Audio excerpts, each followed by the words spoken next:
everyone likes a good villain, and some of the best are the ones designed with their hero counterparts in mind.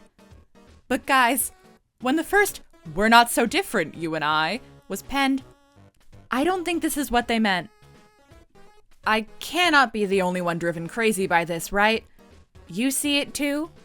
It's everywhere. They're everywhere. This kind of character is what I have come to call a Waluigi-alike. Not because he's the first, but because he has the best name. But you know the type. You cannot escape the type. There are a frankly ridiculous amount of antagonists that are just straight up the hero in a different outfit.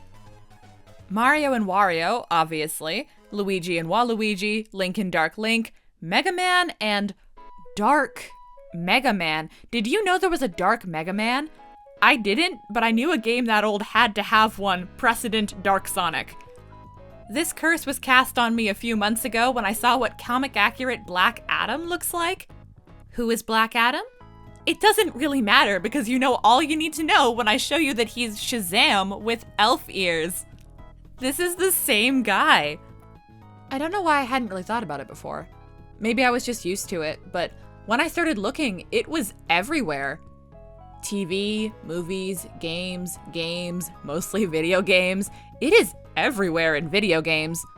And I need to talk about them because I think this might be the funniest villain trope I have ever seen. There are a few different types of these Waluigi-alikes. The first and easiest is the palette swap. Link and Dark Link, Madeline and Battleline, Gigi and Wisp, Bizarro for flavor. Same guy, different outfit. This is the most obvious and maybe the funniest to me. At first when I was looking at games, I assumed this might have been like a Luigi situation. Limited hardware created the necessity to make Luigi just a palette swap of Mario in his first appearance. But no, you guys had choices and you chose this.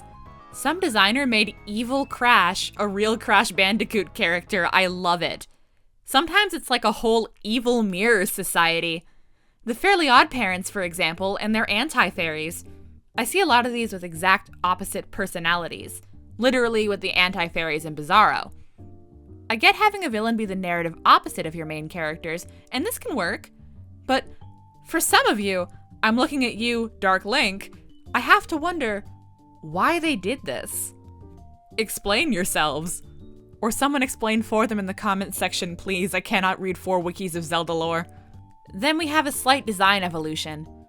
These are pretty often just vibes and energy based.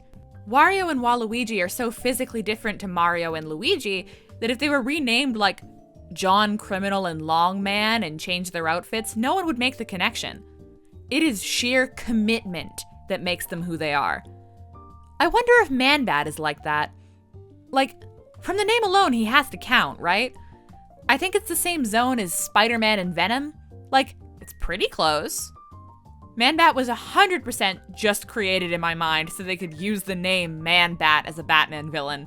He has to have been, right? My favorite argument to make about this category is that of Shadow the Hedgehog and goddamn Mephiles. Look, I also really like Shadow the Hedgehog, but he is, objectively, the Wario of Sonic. You can't really tell me he wasn't created for that reason. The whole point of Sonic Adventure 2 was people kept mistaking him for Sonic. They look different, but come on guys, they were drawing the comparison from the beginning. And don't get me started on Mephiles, who is Shadow the Hedgehog with frostbite. This is 2 Waluigis deep. At least Shadow the Hedgehog's gone and earned some respect on his name.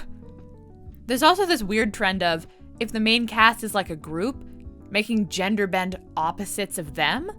Like, the one I had pointed out to me was Alvin and the Chipmunks and the Chipettes.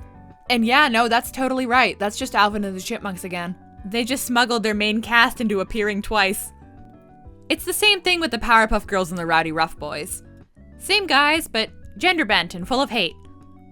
The Powerpuff Girls one I understand, though.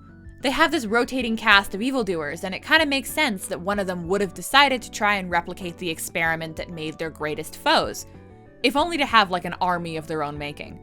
This is pretty much exactly what happened. It feels like a natural extension of the world that this would happen eventually, and since they aren't the main problem, it doesn't feel as weird to me as the Chipettes.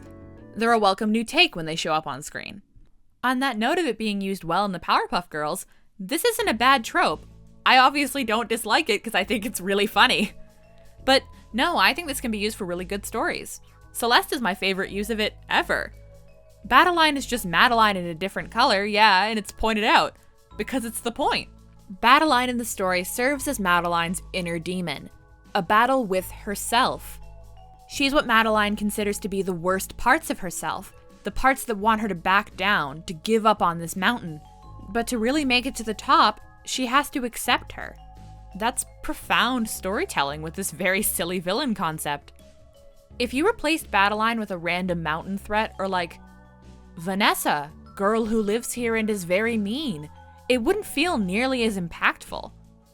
I really think there's space for this kind of thing outside inherently goofy characters. Sometimes this happens in like one-off episodes, mirror dimensions or alternate realities or whatever, where all the good guys are bad or the hero made a different set of choices. These sorts of what-ifs can be hit or miss and drift away from the core idea I have here, but it can be very entertaining. There's that entire Marvel series about the concept. I've seen a bunch of Miraculous episodes about it. Sometimes you just get a good alternate universe going.